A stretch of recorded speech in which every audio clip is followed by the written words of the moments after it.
Gonna go. That'll do about 40 minutes or so. Okay. Facebook Live goes at least until the Facebook gods decide, oh, not today. Okay. Okay. Is there anything you need? I don't think so. Right. So after Todd finishes here, we'll then it'll do a couple of IDs, and then it'll play your South Park song, and then we'll come in. Okay. Great. Thank you. Oh, you're very welcome. Thank you for taking the time to come in and do this. Oh, thanks for having me. This is great. Oh, I'm excited. I missed having guests for so long because the university, for obvious reasons. Sure. We missed you having guests. Well, thank you. You're welcome. We love your interviews. Well, damn it, now I gotta be so good. You've been nothing but kind. Oh, shoot.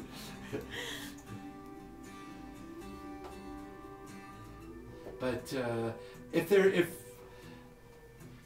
the one piece of advice I could give is anything. Just talk your fool head off. Okay. Right? I said that to somebody once. What? Just talk.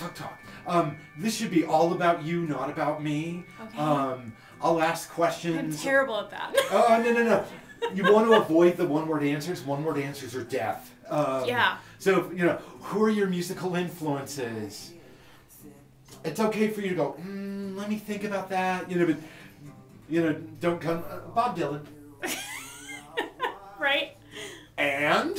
You know me well. Yes, I would be like, Well, I mean... Joni and Bob tie. Next question. You can say Neil and Joni, and then we can have so much fun with that. Yes, Neil is not giving up. He is not giving up. Nope. Oh, so fascinating. He is, right? I mean, I'm curious because I argued... Students ask me what I thought because I teach a class in popular music. Yeah. And I'm like, well, they don't have to be successful to get like Taylor Swift or other major artists. And Neil and Joni are not slouches themselves. No. But if you can affect the capitalization and affect the stock price enough, then the board is going to say, you're actually lowering all of our money and this is a problem. Right. You're hurting our pocketbooks. You're hurting our investments. Yep. And what are we going to do about that? So you don't actually have to have hundreds of artists pull their music from Spotify to have an effect. Right. So with Neil saying, okay, now he's asking employees to quit Spotify. I know. Fascinating. Isn't it? So as a musician and artist yourself, now do you prefer Sam or Samantha? Either one. Okay. Most people call me Sam. Okay. I'll probably do both just for fun. That's great. Please do. Yeah. So Samantha. Yeah. See, now it feels weird that I set it up. Do you have a thought about that? As somebody who might consider putting your music on Spotify? And I thought, is South Park on Spotify? South Park is on Spotify. Sure, because that's just a way to get it heard.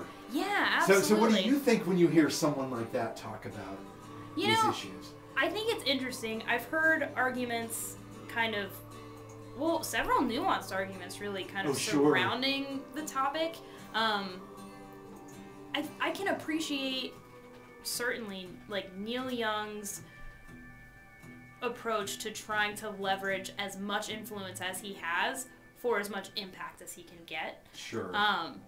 That's a really interesting position to find yourself in, and I don't know that I could necessarily empathize with it.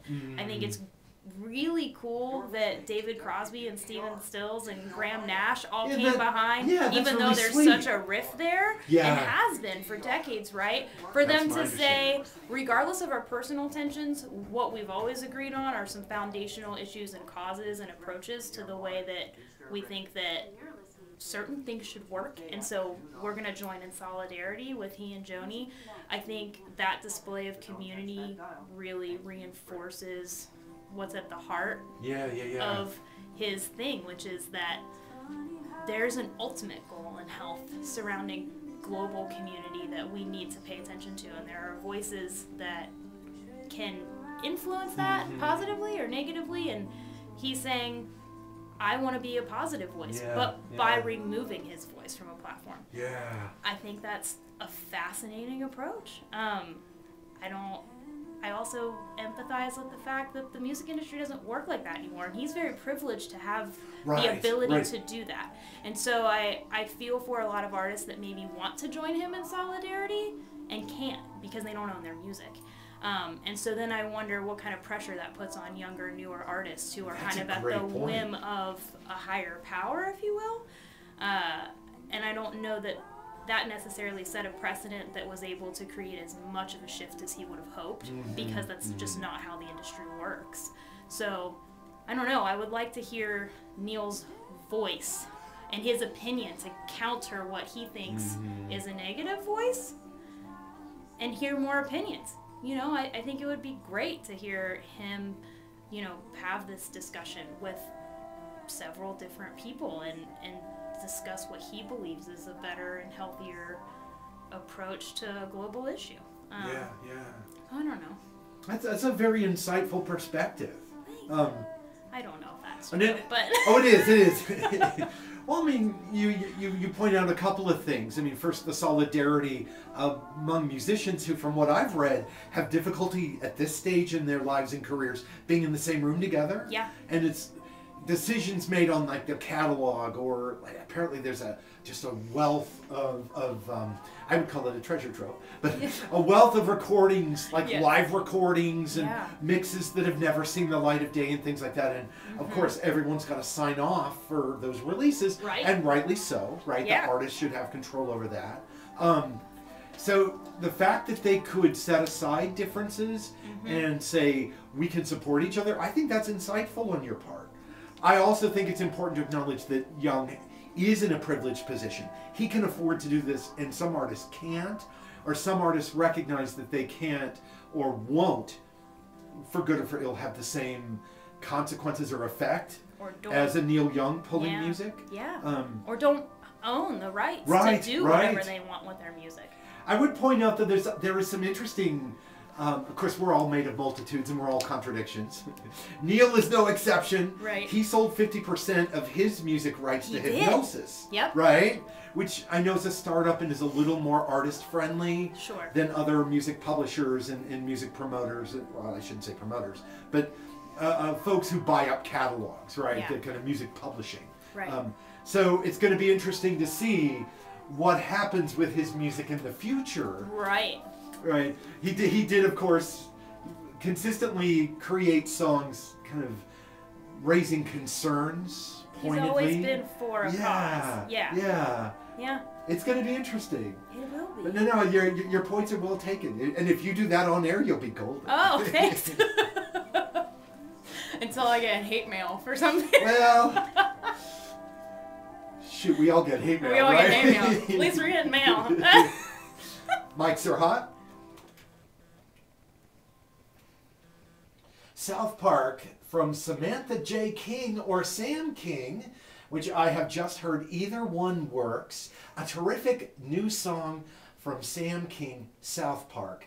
Sam is here in the studio. Thank you so much, Sam. Hey, thank you so much for having me, and I'm glad you like the song. Thanks so much. It's a lovely song. It feels like it comes from a real emotional place for you, and I don't mean emotional in the sense of you're really laughing over there or you're crying over there, but a place that comes from your soul, a place that's meaningful for you. Thank you. I appreciate that. It's a true song, for sure.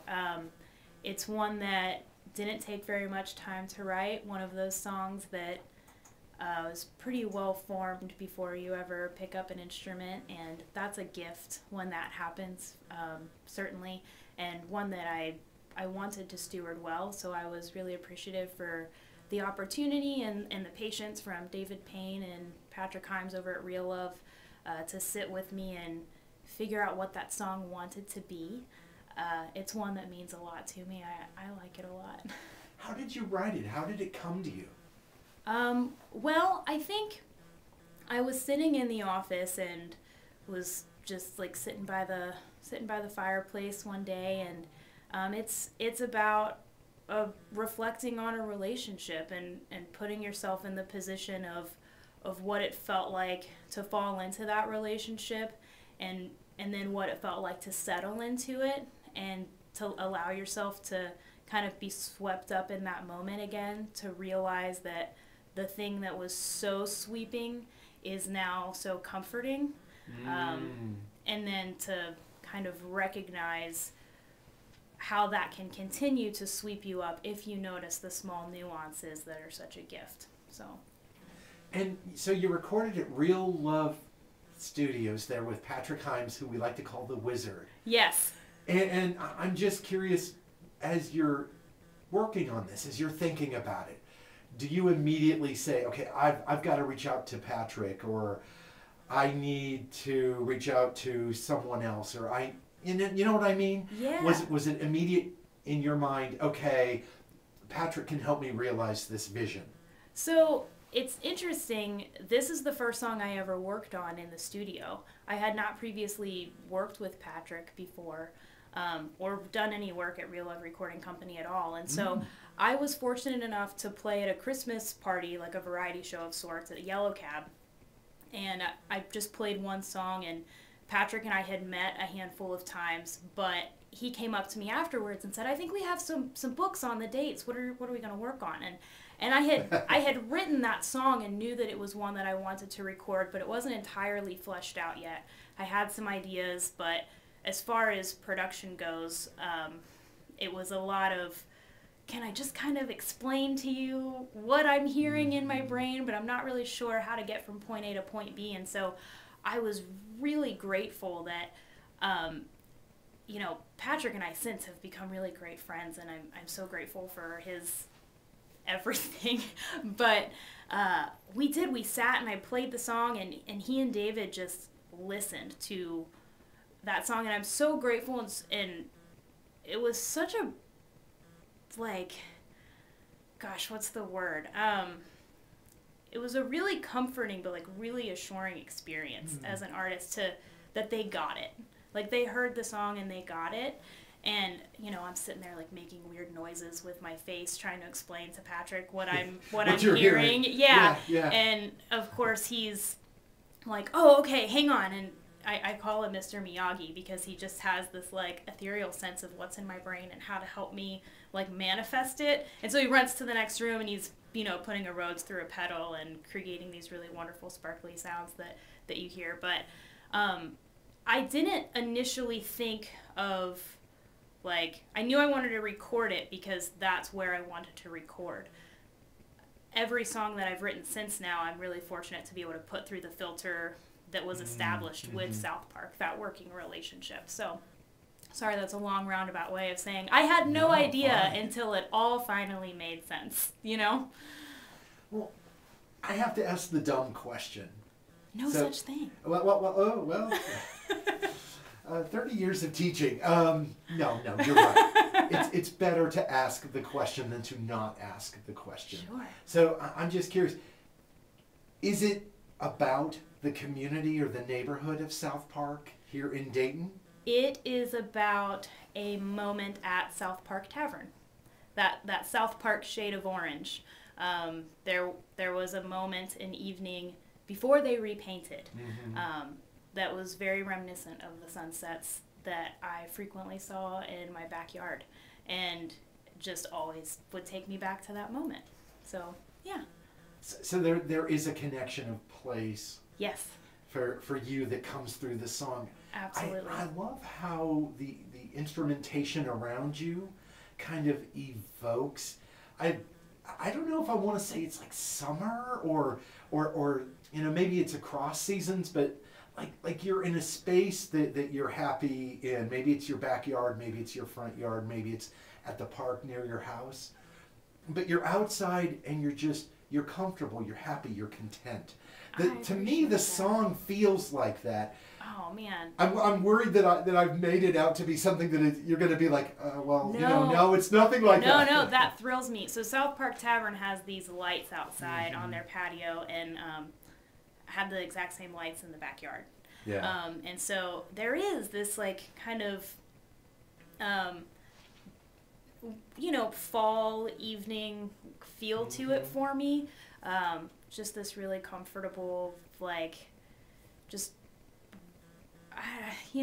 that great fall feeling of being settled and comfortable in a space that was once like really thrilling and unsure, but that has become a foundation of sorts. It's just, it should have a little bit of magic about it. I'm so glad that it does. Well, at least my interpretation. Hey, I have a lot of gratitude for your interpretation. So thank you. Well, then we'll just call that the official. No. Yeah, you heard it here first. On all the packaging. No, let's not do that. If you're just joining us, you're listening to your Tuesday afternoon alternative on WUDR Dayton. Rockin' the Gem City, music in all directions. Support your local music scene. I'm here with Sam King, who has a terrific new song, South Park, that we just played for you and that we're talking about. Now, Sam, I would be remiss in my duties as a music interviewer if I didn't give you the standard question. So, Sam, have you always been a songwriter? No, I haven't. I think I wrote my first song when I was 14. My dad used to have to take away my guitar so that I would do my homework. Which is, I wrote a lot of songs and that nobody ever heard and that nobody will ever hear probably, for many years. And then I kind of gave it up for a while. I always wrote, just not necessarily songs. And then I started writing again after I had my first daughter, Wesley. And I wrote a song that'll be on the upcoming record called Homeward, and kind of just fell in love with that as a way to communicate things I didn't know how else to communicate. Always loved music and studying songwriters, but I think between lack of know-how and lack of courage, always found myself pursuing other avenues of writing. So it's been fun to explore that again over the last few years. So lyrically speaking, would you say that your lyrics are introspective or personal, or would you say they're more like narratives where you're storytelling? I think usually they come from a place of introspection. On occasion, in an effort to make them more accessible for someone else, I love to listen to a song and hear the story that they're telling, but then realize how it applies to my own life, how I can empathize with it. And so I never want to exclude a listener from being able to experience something that I've written. Sometimes that's unavoidable. Like if I'm writing a song about motherhood and you're not a mom and you don't identify, that's okay. But if it's an experience that I have that I think really can be relatable to someone, it's not necessarily out of the question or even uncommon that I would try to translate that into a narrative that maybe has some ambiguity so that someone can insert themselves into that, so that they can have an emotional response that's cathartic or rewarding for them, if that makes sense. Oh, absolutely. Who are some songwriters that you have found to be clever or inspiring? So many. We got plenty of time. I think the first songwriter that I heard growing up that I really started to dive into how they wrote songs was Patti Griffin. Oh, sure. She remains one of my favorites. I love her approach to language and the way that she tells stories. I also love some of those little clever things that she puts in there. Joni Mitchell is another. The way that she blends melody and, she's such a unique guitarist, right? So that in and of itself has been, it's provided a lot of lessons and a lot of things to learn from. But, and everybody says Bob Dylan, but I mean it. You're not just name checking. No, I think those were my three favorites. I was a big Crosby, Stills and Nash fan growing up. My dad's a big fan, and we listened to them a lot. Now I'm really fortunate to be surrounded by so many wonderful friends who are incredible songwriters, people that I learn from every day, just either by discussing songwriting or just listening to their songs.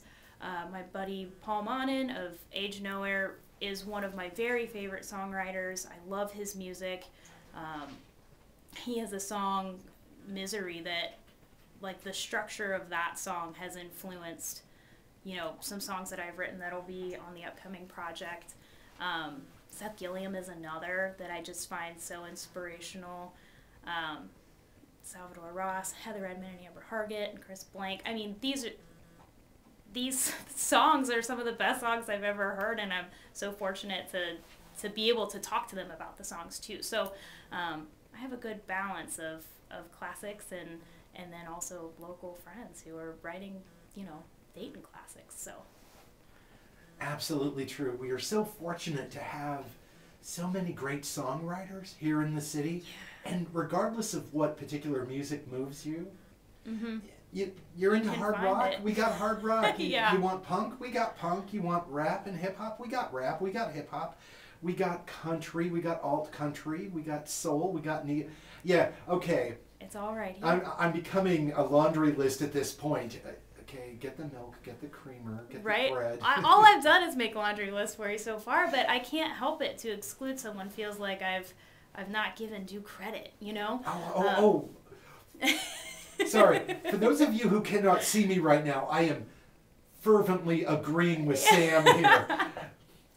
It's also painful that there's so many great songwriters and you realize, after a program or a conversation, I should have mentioned this person, and then this person, and this person, and this person. You realize there wouldn't have been a conversation, it just would have been a list. Yep.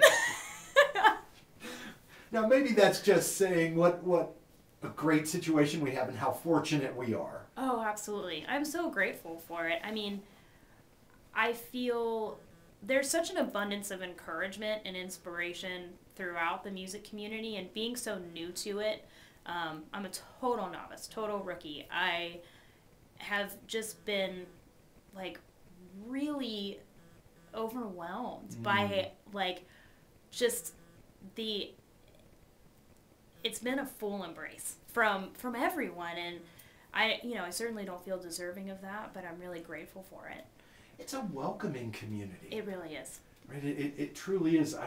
I've experienced some things when I was in Minneapolis. People are unplugging amps and things like that. No. Seriously, it's true. It's totally true. I wouldn't even know what to do. To come here, as I stumble over my words here, forgive me.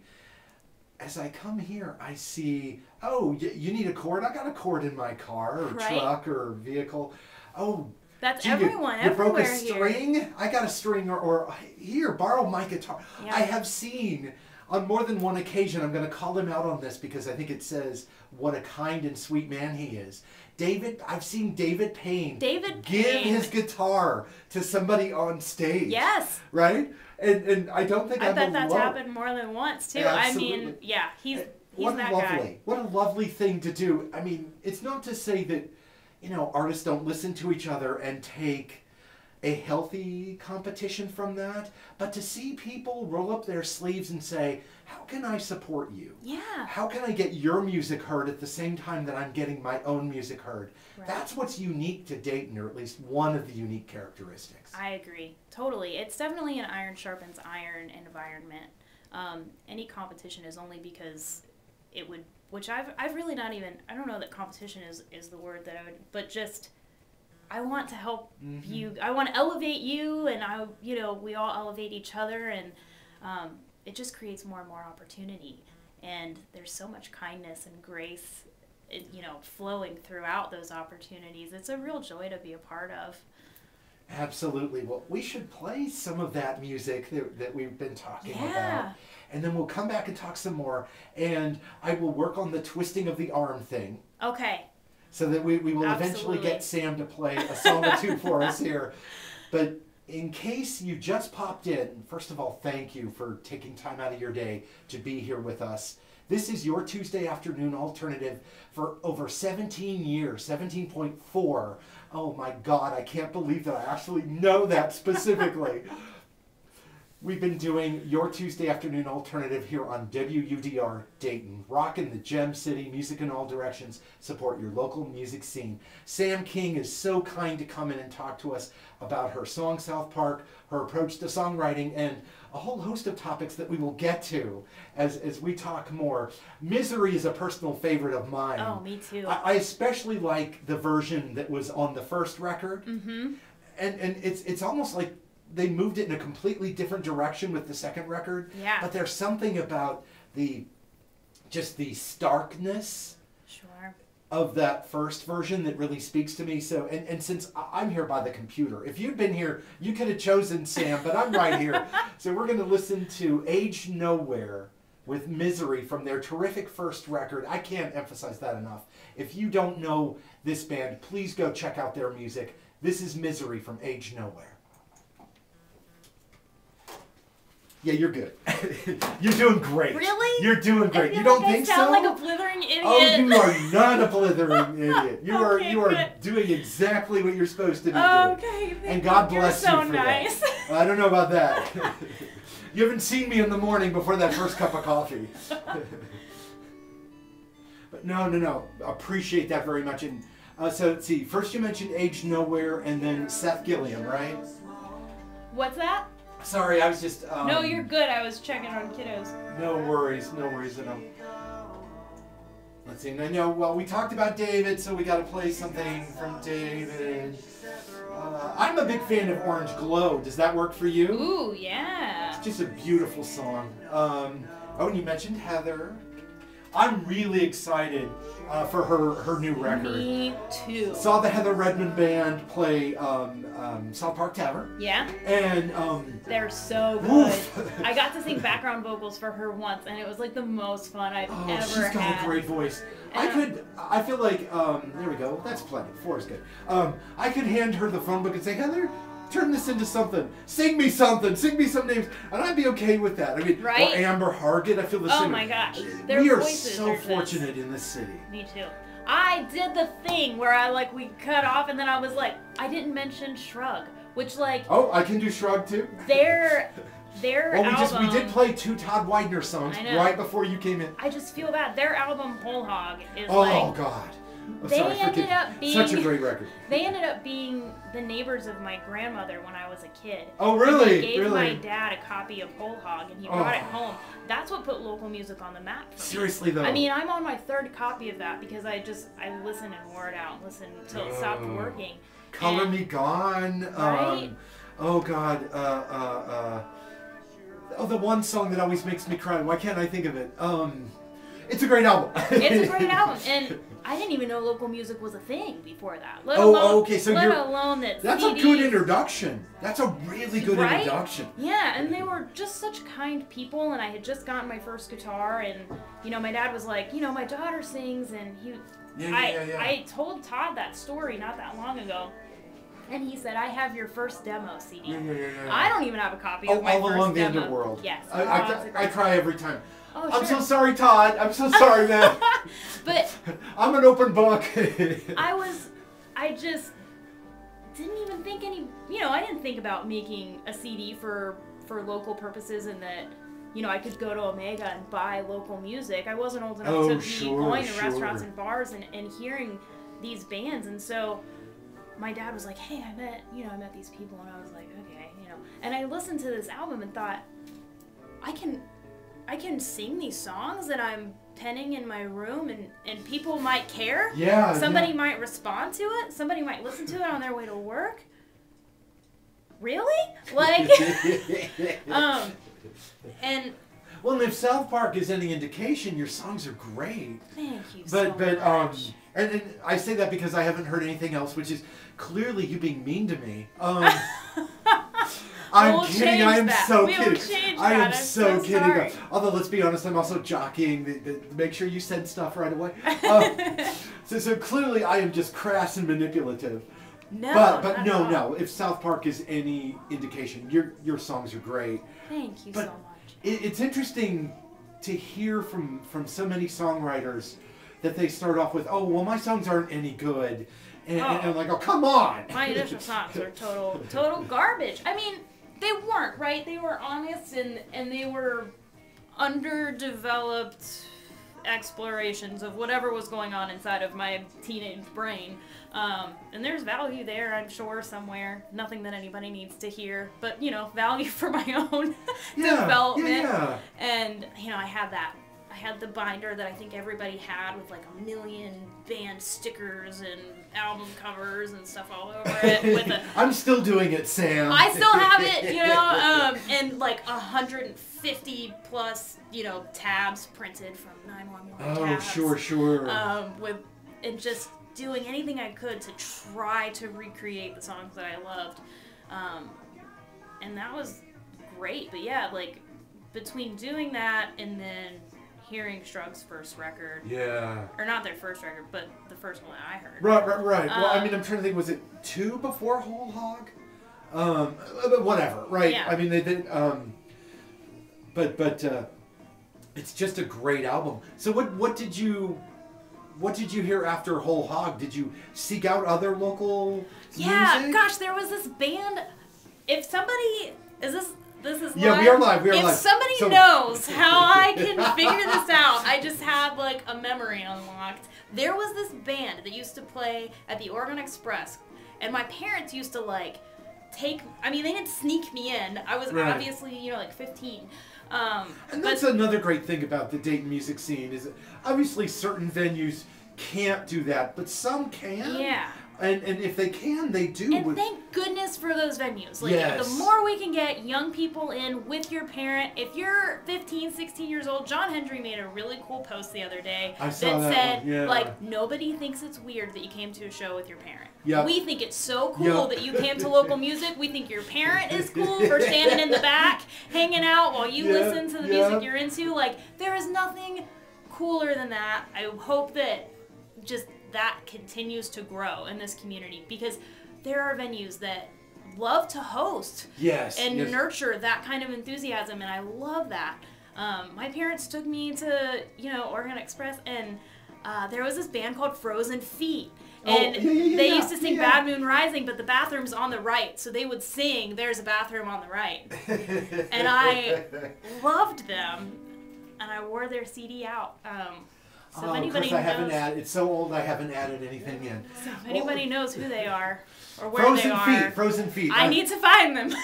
Surely I have something somewhere, because that is so familiar to me. But more importantly, even if I have some songs on here, I have no information. I don't. This was like back when LimeWire was a thing, so I wasn't able to. LimeWire. Oh, sorry. I chuckle at the same time that, I've used that too.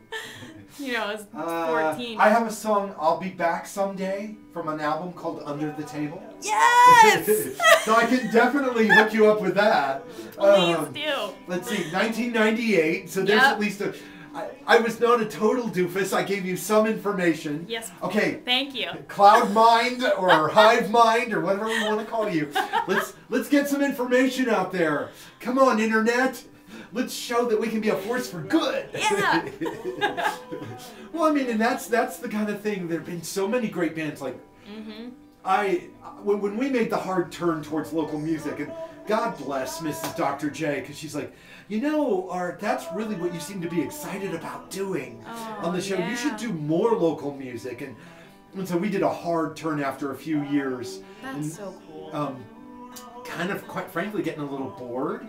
Like, I don't want to just play the same things in college alternative circles, which is fine, and that's good and healthy to do that. But what I was listening to was a lot of local music. Yeah. And so when we made the turn on the show, it felt like really good and real and authentic. But so... And we're so grateful you did. Oh, well, you're too kind. But just all the great, I knew Shrug. I knew, of course, the Breeders and Guided by Voices and Brainiac. And yes. Of course, the Dayton Funk stuff. I was a serious...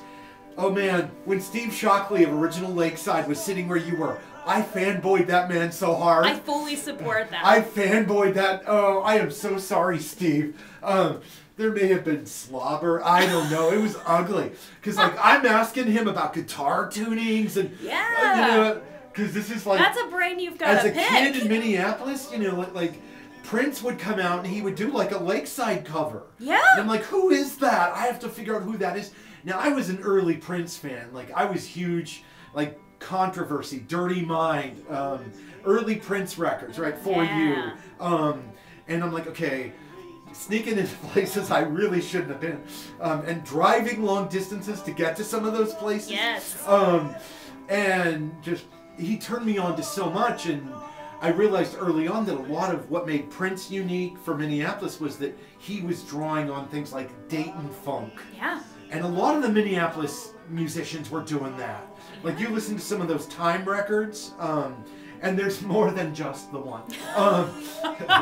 But it's so interesting to me that people don't recognize that Dayton, for years, Don Thrasher and I have been talking about the funk this. capital. Yeah, but even before funk, like the barn tours, Hank Williams played the Dayton area. Yes. Elvis Presley played this area. Did. And then a lot of the rockabilly stuff, right? Carl Perkins played, and a whole host of musicians. Some who went on to fame and fortune, some who unfortunately did not. But even you go back, Don was saying that there's music that goes back to the 30s and 40s. Yeah, which I love. Oh, I love this song. She can sing this song. Not that she can sing any song. So I want to get her in just on her own sometime. She came in with Neo-American Pioneers to chat, but I'd like to just talk to her as a singer, songwriter, musician on her own. Yeah. Because I think she would have some interesting insights that's different than, when you're in a band experience. Oh, for sure. Like that. Which is, I'm not... confirm she's like the most fun person to talk to, too. Well, see, I want to hear that interview, please do. Heather? We're calling on Heather Redmond, please. Well, I mean, that's the great thing is when I just put out a call saying, does anybody want to come on the show? And I can... I think I'm already booked up through March.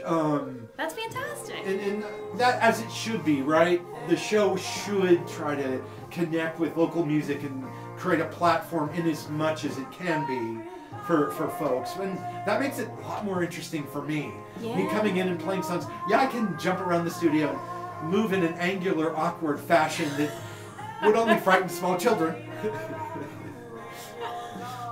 That's fun. But it would be. Oh, I forget how much that's mixed. It'd be really great just to have her come in, especially since she's working on the record. I would love to hear what she's working on. And the rest of what I've heard from the rest of the record is just killer. It's dynamite. It's so good. Well, she's a great songwriter. I mean, she's this killer voice. Yeah. It's just this bold, beautiful, gorgeous voice, but also she's an incredible songwriter. I mean, they're so catchy and they're insightful and they're empathetic and they get stuck in your brain in the best possible way. Oh, no, I totally know what you mean. It's just, it checks all the boxes and then also kind of catches you in the gizzard, makes you feel... Yeah. Well, like this song, the first time I heard this, I thought, well, it's both passionate and sad. Yeah, and there's it's a little gritty. It's a little gritty, right? Like I'm not begging anybody to get along. She's not like asking I'm saying, for permission. this is the way that it's supposed to be, and Forgive me love for that talking boldness. over you. No, forgive me for talking over you. Oh no! You're the guest. I'm the asshole here. No. It's me. I'm the asshole. Oh no! Well, if Tracy were here, she'd already be poking me in the back, as she should. No, I love Tracy. But she's not asking for permission to tell you to act like a human being. She's like, you should know this. Yeah, I love it. Yeah, isn't that beautiful? It's a killer song. And is that... And that organ part? Yeah. Is that Patrick? I mean, okay, that's my thought. That was my thought. Yeah. Okay, mics are hot. I'm pretty sure. Sure sounds like it to me. Yeah. Heather Redmond here on your Tuesday afternoon alternative with everybody. Sam and I were talking off air about her upcoming record, which we need right away, Heather. Yeah. I think you should release that as soon as humanly possible. Next week is good for me. Is that good for you, Sam? Oh yeah, at the latest. So it's what I've heard of it is just, oh man, I know I said off air, but I can't speak highly of it enough. It just checks all the boxes for what you want a killer, great album to be, and it makes you feel things and makes you groove in your car, and they're catchy and insightful. She's a great songwriter. And these days, we need more songs that create seat dancing, in my humble opinion. Things are so heavy in the world, right? Absolutely. We feel so burdened, and we make the mistake that we carry our burdens alone, when in actuality, we should be carrying our burdens together with one another. Oh, yeah, absolutely. So I think of Heather as a phenomenal songwriter and singer, vocalist, performer. And I had the good fortune to catch the Heather Redmond Band playing at the South Park Tavern. Yes. And I went up to them after, and I said, "Oh, these arrangements are so good." And of course, as songwriters often do, well, there's still a few things we have to tighten down and things like that. Man, as far as I'm concerned, you could have recorded that live, and I'd happily say, take my money now. Yes, I totally agree. Couldn't agree more.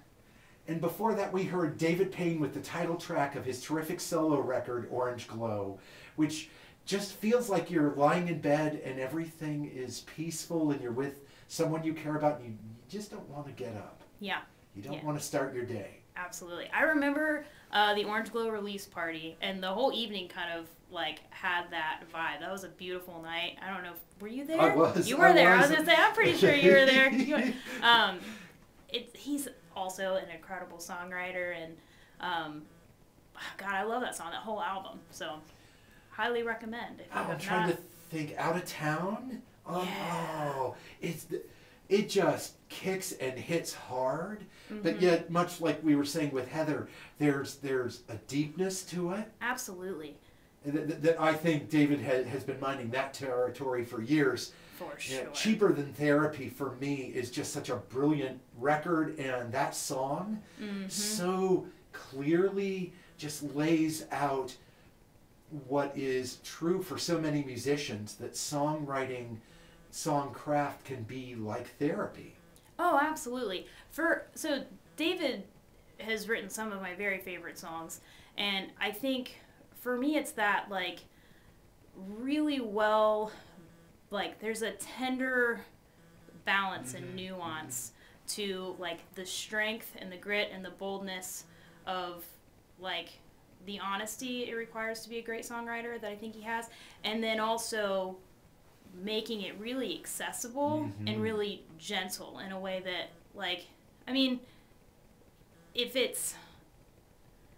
there's something about saying what you want to say, but in a way that there's a romance behind it that he captures really well, especially with Orange Glow. That it's still a unique experience for him, but accessible to any listener.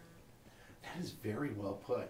I think I just ramble until something stuck, but you're way too hard on yourself. I could never hope for that level of understanding. Your ability as a songwriter, I think, connects to your ability to, I don't want to say dissect, but kind of see the different parts, the different moving parts to a song. Man. And I think that's really clever. You're too kind.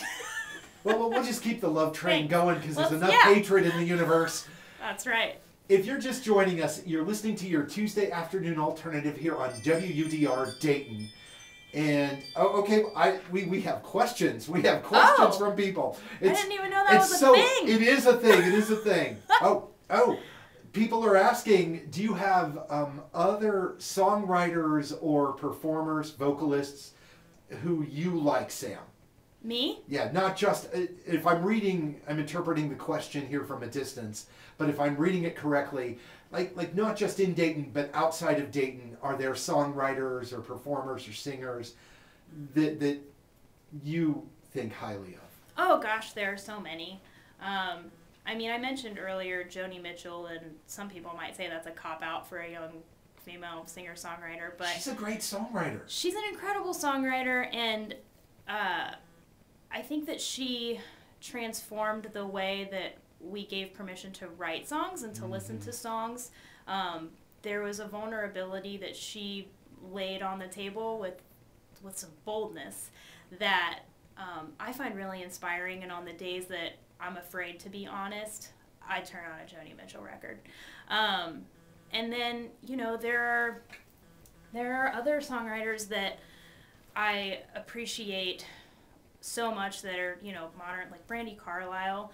I love her, and some people might also say that's a cop-out because she's, very much ingrained in pop culture, but I really dig her voice, first of all, as I think everybody does. But again, there's a boldness in in her authenticity and her approach to her craft and her approach to how she talks about the craft of songwriting, that she won't be swayed to fit some mold that somebody thinks she should be. I really appreciate that as somebody who, you know, doesn't always feel really courageous about sticking to my guns about who or how I am. And when I need a little bit of that gumption, I'll fire up some Brandi Carlile for sure. Pink Floyd's one of my favorite bands of all time. You know, Roger Waters' lyrics, when I need to channel some inner poetic nature, that's a go-to for me, absolutely. And then if I'm writing a keys part, you know, Rick Wright is my hero, and so and Ben glad to hear you Montench say as that. well. So, you know, of Tom Petty, and gosh, every Tom Petty song. So, I mean, I listen to a lot of different music, and I like listening to a lot of different music. So it's hard for me to narrow in on some specifics. Wilco's another one. Tweety is one of my very favorite songwriters of all time. So yeah, there's a bunch. Yeah, we have that AM poster up here on the wall. Yes, and for me, that record. No, there are several great records. I mean, Being There is brilliant. Yeah. Sky Blue Sky is so poetic. Oh, absolutely. But AM for is me, the one for me. Yes, yeah. yes. I can, you know, if I'm on my desert island, you know, and I can only choose one album by different groups, I've got Trace from Sunvolt. Yes. I've got Still Feel Gone from Uncle Tupelo, and I've got AM from Wilco, and I'm happy. Yeah. I'm a happy guy. Absolutely. You know, I'm gonna need one from Dylan, but you know that's a death match trying to figure out which one that should be. Whew. Oh yeah. I can't choose. I'm still a Nashville Skyline guy, but then I go back and I listen to Freewheeling, or oh come on. Oh yeah. You made it hard, Bob. I can only get one on the island. I got it. Right? Well, I was really excited to hear you talk about Rick Wright's keyboard work, which I think often goes underappreciated. I'm in so Pink glad Floyd. to hear you say that. And his I solo tend to records. agree. Have you listened to his solo records? Yes. There's one that's unfortunately named, titled the Wet Dream record. Uh-huh. That I listened to in college. I was a huge Pink Floyd fan, and someone said something to me about, have you listened to any of their solo records? And it was one of those kind of growth moments in your life when your eyes open and the scales are removed and what? There are solo records. Right? So immediately jumped to the two, and one in that era, 84 I want to say, or you had a second David Gilmour solo record. But Rick Wright was putting out solo records, and that Dream record for me was so brilliantly mixed. It was so, the keyboard parts on that was so brilliant. Yeah. I wore out 3 different cassettes. I love that. I love that. Underappreciated is a good way to phrase that for sure. I think he just has such a wonderful approach to not only like how to fit into a song that's already been written, but it just, his composition elevates it so much. He wrote the song Remember a Day. That is one of my very favorite songs, just this really beautifully nostalgic song about childhood. Fell in love with that song the second that I heard it, and everything that he's written since. So now I'm going to have to go and see. The last time I checked a few years ago, a lot of his solo work was not available electronically. It wasn't on iTunes and things like that. It's a little hard to find. Yeah, so I've never actually been able, there's like 2 or 3 records that when it used to, okay, for those of you who don't know, it used to be a thing that you would go to these physical locations called stores. Okay, now I'm just being a jerk. I'm so being a jerk here. And there'd be these record stores, right? And there would be these things called records there, and you would look through them, and it was great fun for all. But no, in all seriousness, some of those records just aren't widely available. No, they're not. But you should go to your local record store and thumb through every crate and try to find them. Everyone should. I have tried many a time. Not you, anyone listening. And if you find them, let us know. I would pay good money. I absolutely would pay good money for some of those records just because, golly, I have one cassette tape left of one of those records that I'm afraid to play. Yeah, because you don't want it to be the last time. Exactly. Sure. Exactly. Well, if you're just joining us, you're listening to your Tuesday afternoon alternative. I am overjoyed to say that I have a wonderful musical guest here, Sam King. Oh, shucks. Thank you. Who has a great song, South Park, which we're going to play again because I can do that. But I'm also curious, I see other people asking questions. Are there particular vocalists? As a singer yourself, are there particular singers who you like or who have influenced your style? Yeah, for sure. Well, I think, gosh, that's so hard. I could provide a very lengthy laundry list and still we could go in the next break and I'll be like, darn, I forgot to mention someone.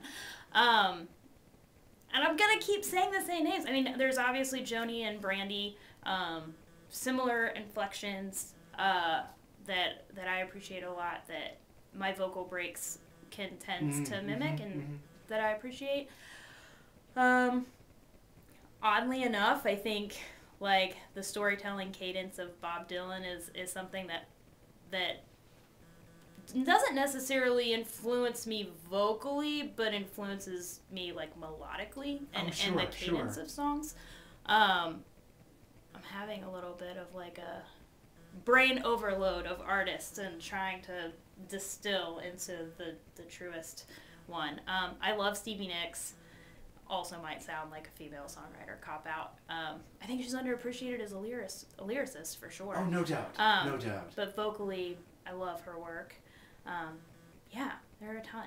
Was there something, whether it's, I think I want to argue with people. They say, oh, she's a good female songwriter or woman songwriter. She's a good songwriter. Yeah, can we just skip the idea of that we have to clarify this? Yes. There are guys, gals, people who don't identify, who are great songwriters, and let's just jettison that other crap. I'm going to build you a soapbox really quick. Just keep doing that. Let's just set it aside and say, these are all great songwriters. Absolutely. And like, I can totally see what you mean about Dylan.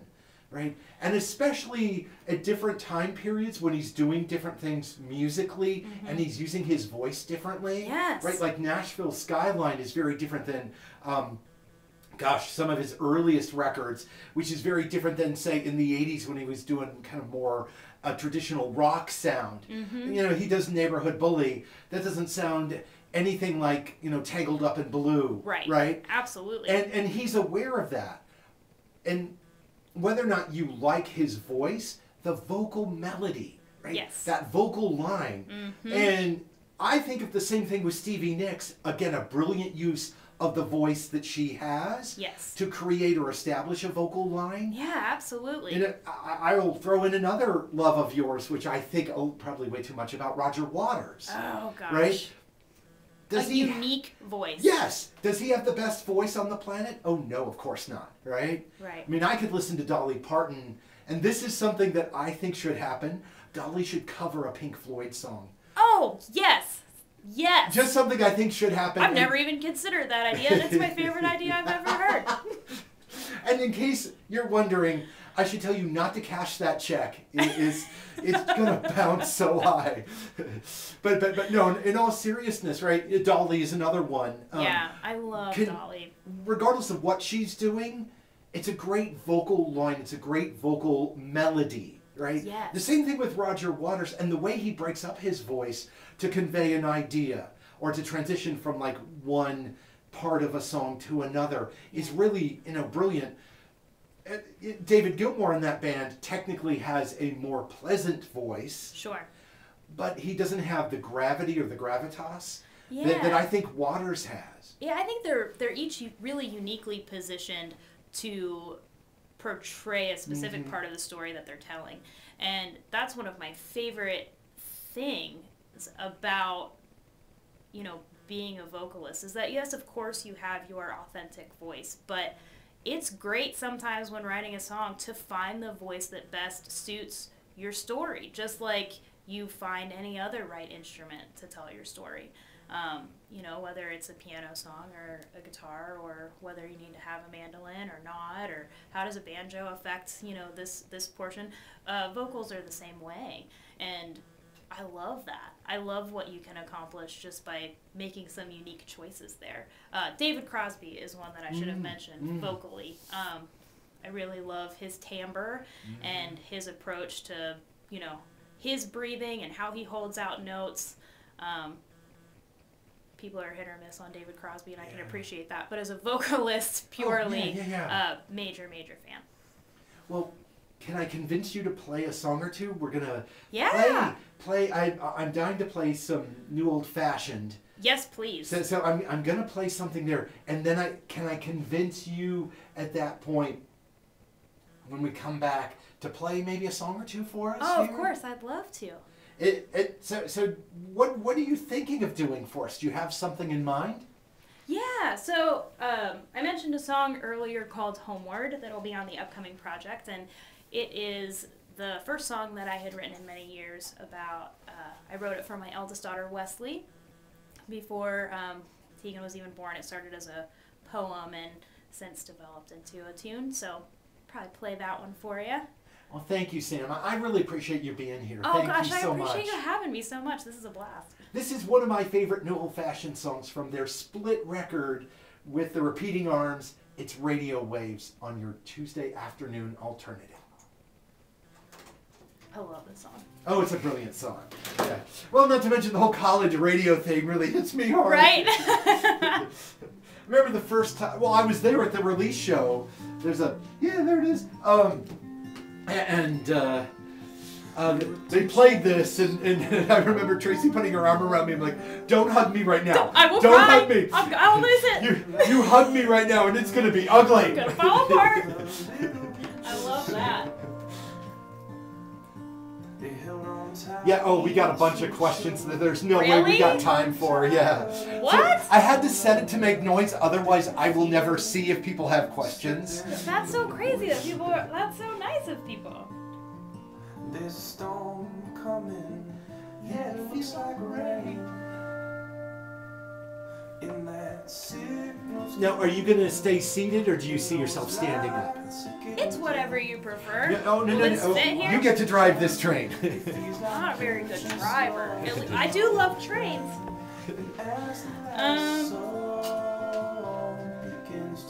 suppose I'll need a capo. Oh, the tide recedes and washes